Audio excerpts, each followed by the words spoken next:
Today I'm going to be doing a demonstration of Graphitint with the extra large graphite blocks. These were so much fun. Derwent sent me these extra large blocks back last year and I just never got around to testing them.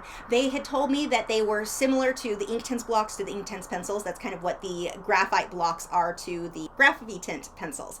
They are water-soluble tinted graphite. I've used previously just the Graphitint pencils. I liked them okay. I mean, they were fun. I didn't have a negative experience by any means with them, but I wasn't as excited as I was when I tried them with the extra large graphite blocks. I wish they just called them Graphitint blocks, would make it easier for me to remember.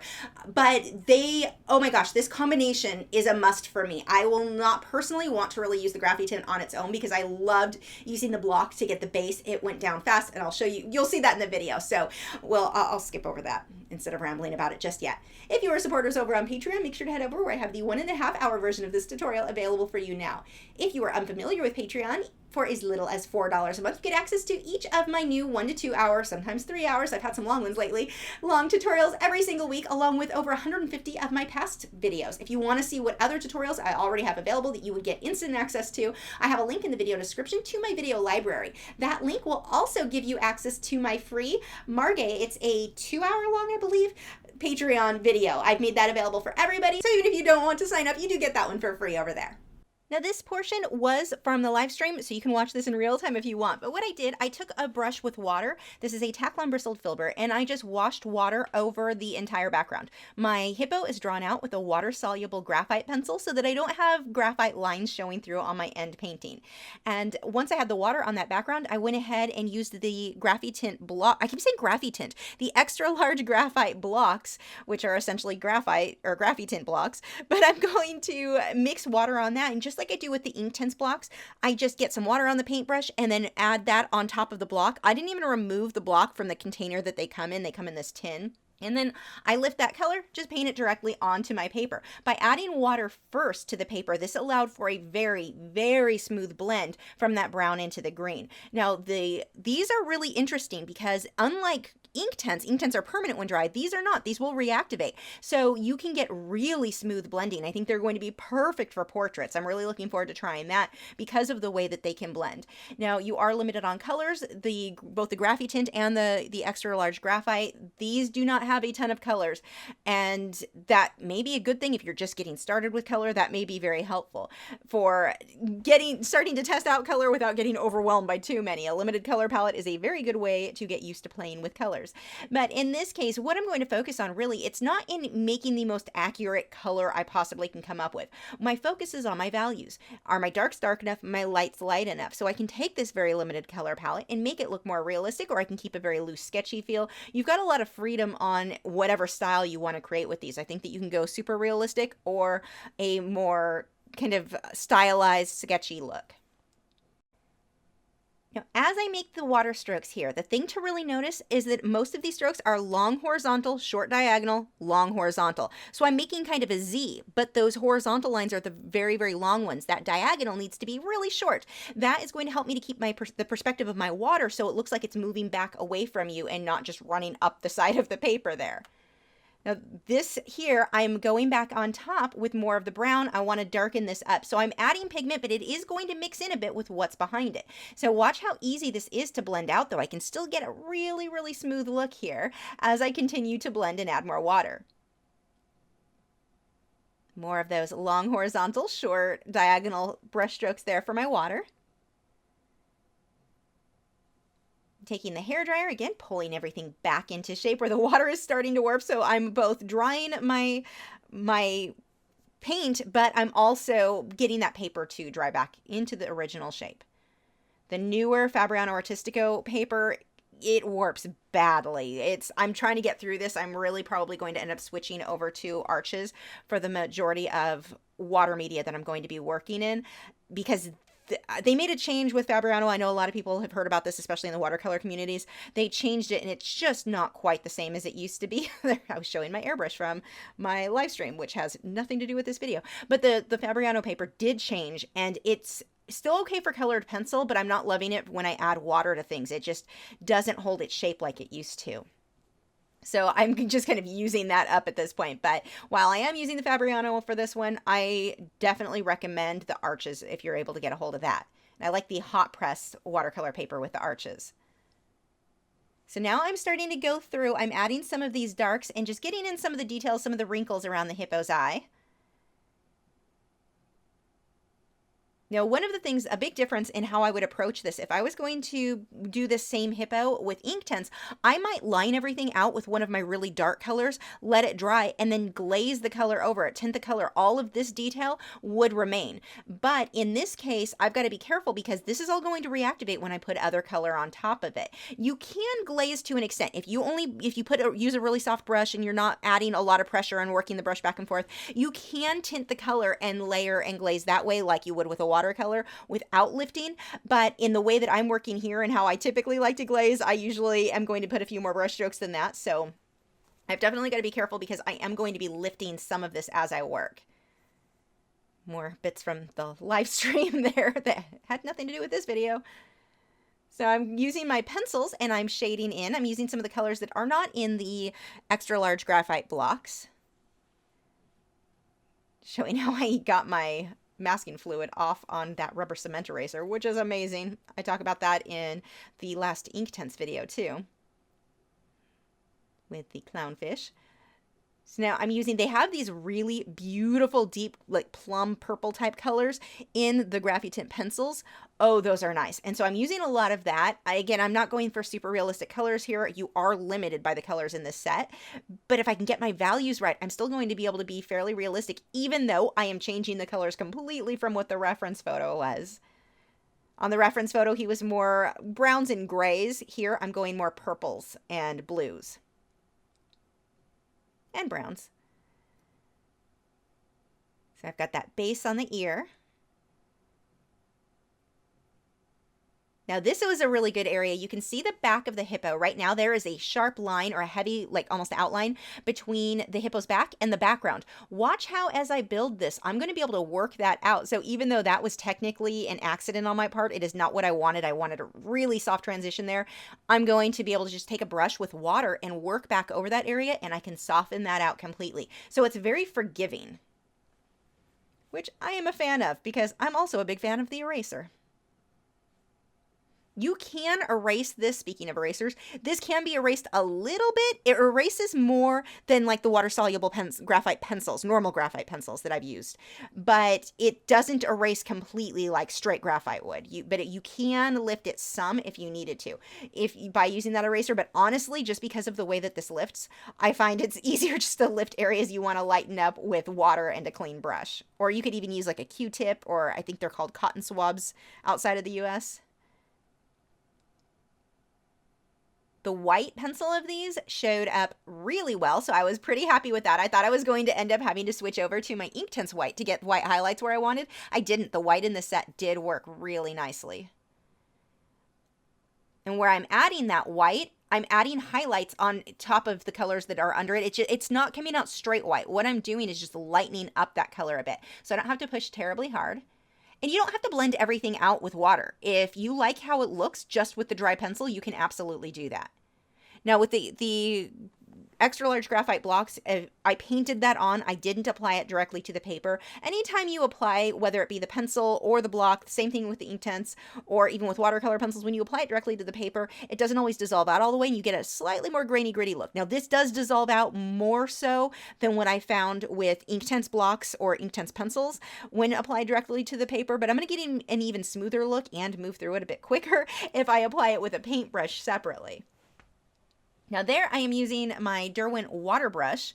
I love those. The back end of it is filled with water and you just squeeze it a little bit, pulls water out, and it comes out on the paintbrush on the front half of that. Now I always dab that water brush on a paper towel. There's a paper towel right under my easel. You can kind of see it there on the video, but I always make a little dab here and there as I'm working when I squeeze that water brush to make sure that I'm not oversaturating. Sometimes you'll squeeze out more water than you thought and not find out till you hit your paper. So always test it on a paper towel before you go onto your artwork.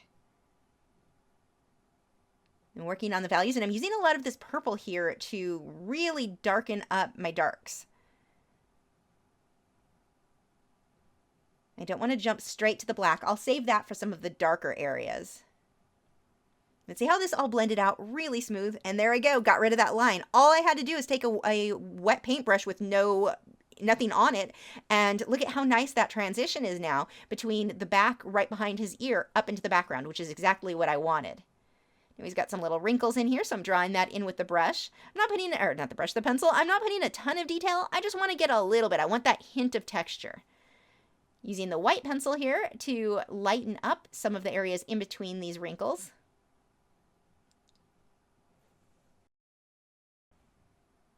I've had fun when I used Graphitint in the past, but adding these extra large graphite blocks to that mix, I now am actually really looking forward to using them again. Before they were fun, but not something that I was super like anxious to do another project with. And adding this, it made all the difference for me because it sped things up. Now it's a faster medium. I loved the color saturation I got with the blocks. I'm just so happy with this combination. Working on those shadows, using that purple again for some of the darker shadows.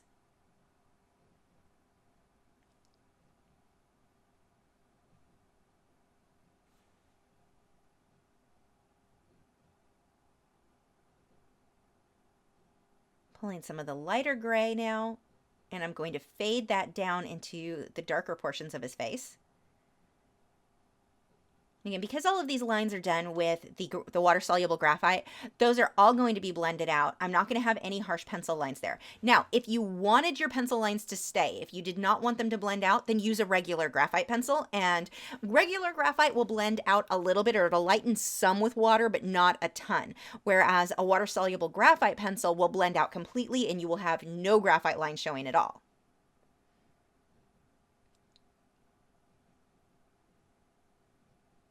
It's really messy at this stage. That's okay. I'm going to clean up all of these details later. Right now, I'm just mapping out where my general colors are going to go, where my general lights and darks are going to go.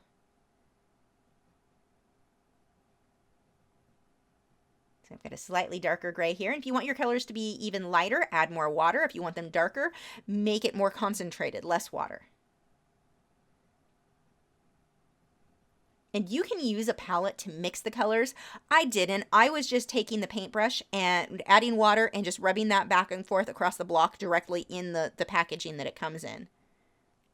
As I move on to some of these smaller areas, I am using, I want to say this is a number 6 Simply Simmons round brush, which is basically just a tackle on bristled brush. So any round tackle on bristled brush is going to give you about the same results. I like the Simply Simmons because they're fairly inexpensive and they do work really well. I usually pick those up at Michael's. Starting to block in some of my darker grays now. Where I want this darker, I just use less water. And I don't have to worry about my brush strokes showing. If I want to blend them out later on, I can definitely do that very, very easily. You can see right now, everything looks so flat, just being in the black and white like that. But once I start adding the purples, once I pull more of that reddish brown color in, it's going to make such a difference. When you hit these stages in your work and you're just like, man, this is not really what I wanted it to look like, keep working on it until it does look how you want it, or at least until you're happy with it. Sometimes things come out not how we were planning, but it can still be good. Just keep working on it until you hit that point. Don't get to a point like this where it's just like, this is ugly. I'm not finished. I'm done. Keep playing with it. That's how you're going to learn how to get past these stages. I mean, having these ugly stages in your artwork is completely normal, and it happens in every single thing I paint. I will have some really scary, really ugly stages. You just want to keep working on it until you move past that. And it's easy to get frustrated and feel like, I don't know what to do from here. All I know is I don't like how it looks, but I don't know how to make it look better. Play with it until it looks good. What's the worst that happens? Maybe you make things worse. That's okay. You didn't like how it looked to start with. You weren't hurting anything. You weren't finishing it. It didn't do you any good not finished. I would rather see an artist keep working on something, get to that point where they make it worse, learn from that, learn what not to do, and then move forward from there. They can take that lesson that they learned of what they didn't like and add that to their next project. But if they just put it to the side and never work on it, there's nothing to learn from that other than to give up. You want to, good or bad, you finish everything that you start.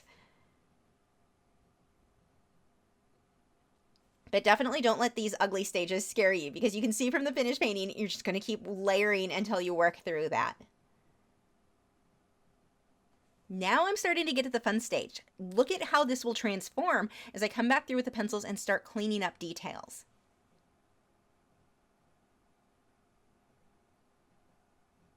And because I have this base color that I painted in first with those extra large graphite blocks, I'm not fighting the white of the paper anymore. So even if I don't want to blend something out, if I want to just use the pencil on top, it's not going to be that grainy, gritty look. It wouldn't be as rough of a texture as it would have if I was going up against the white of the paper. I have this nice base underneath it, which not only looks better, at least in my opinion, I like that look better, but it also saved me so much time from trying to do things straight with the pencils. In the past, when I used this medium, I was just using pencils, and it was just a much slower way to work. Having these blocks, I sound like a walking advertisement for these, but I absolutely love them. So I'm cleaning up that edge, putting a sharp line there between the water and the hippo. And building up those shadows.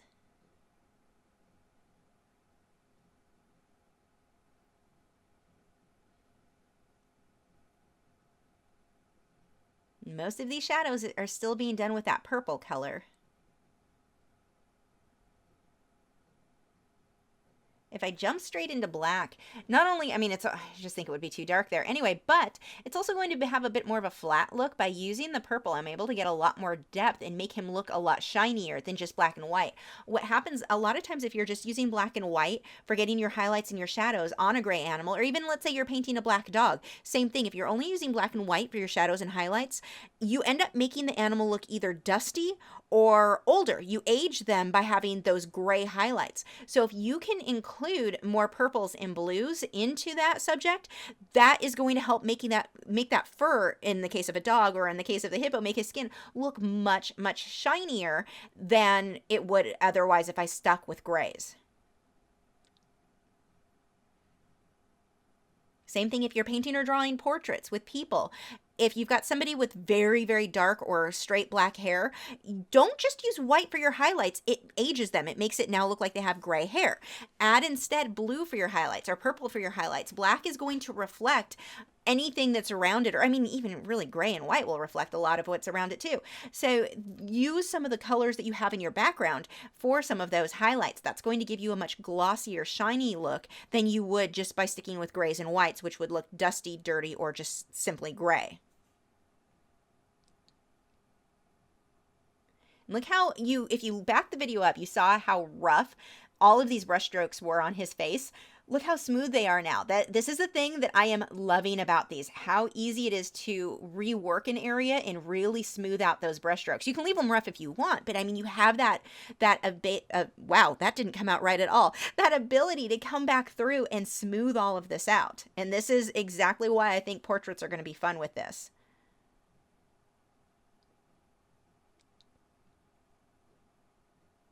I'm leaving some of these sketchy pencil lines in there intentionally. It gives me that little bit of texture for our skin. I'm starting to pull out these darks into the water. I need to darken that water up quite a bit on some of these different areas, especially with the blues and purples. I'm using the white pencil there to get some of those highlights, and that's just blending in. It's not straight white, but it is blending in with the color underneath it, which gives me that nice highlight.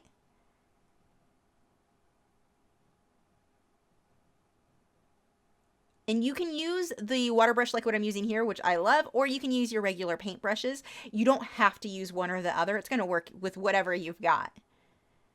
I don't like super, super soft brushes for this. I definitely prefer the taklon bristle. That gave me the results that I liked the best. And that's pretty much the type of bristle or the texture that you're going to get out of the water brushes. Pulling back in these water lines. Again, these are the long horizontal, short diagonal. Although at the angle of the camera, it looks like they're all pretty diagonal. But you can see on the finished painting, I've straightened those out quite a bit. And actually, because of the angle that I was sitting, once I was finished with this, when I turned off the camera, I went back through with the ruler and straightened some of those out to make sure that I had at least a few that were really nice and parallel to the bottom edge of the paper. Because I was starting to kind of tilt to one side just because I was reaching away from me, and I just have a natural tendency to lean down as I move that direction. So I did off camera come back through and straighten those out. Just a few of them with the ruler. You don't want everything to be done with the ruler. That's going to look too stiff, too unnatural, but it was a way that I could tell that I had everything nice and flat. You don't want it to look like your water is drooping to one side. That gives you a surreal look that doesn't really fit with this piece.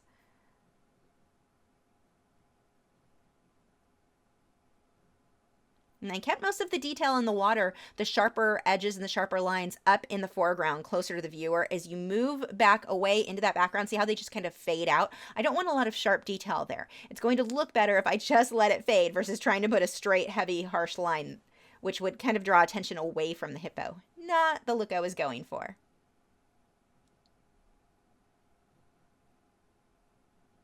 Pulling some highlights with the white.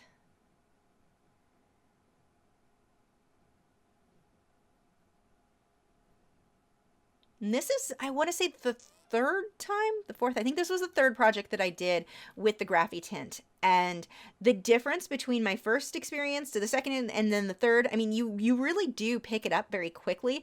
And I feel much more comfortable now to do things that are even more advanced from here. I just needed a few paintings of playing around with it to really get a feel for what the medium could do.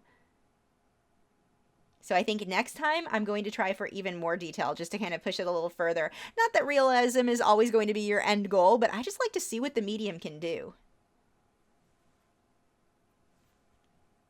Using a lighter brown color to get some of the little hairs on this guy. He's got a lot of hair on his ears. Now those hairs were a different color in my reference photo, but the white really wasn't, it was blending into the background. You really couldn't see it. So I went with a darker color just so that I could go ahead and give him some little hairs there. But there is my finished painting. This really was so much more fun to do with the extra large blocks than when I had previously used the pencils alone. Much, much more enjoyable experience. If you guys have used these, let me know what you thought about them.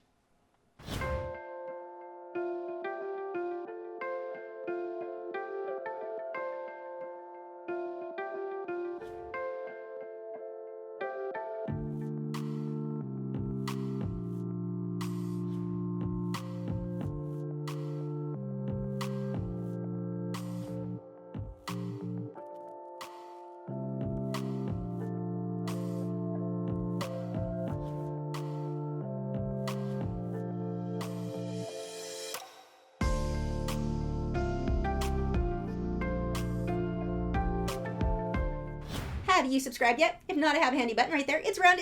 No, it's not. Wait, what? Subscribe. There's a button. Just hit subscribe. Makes me happy.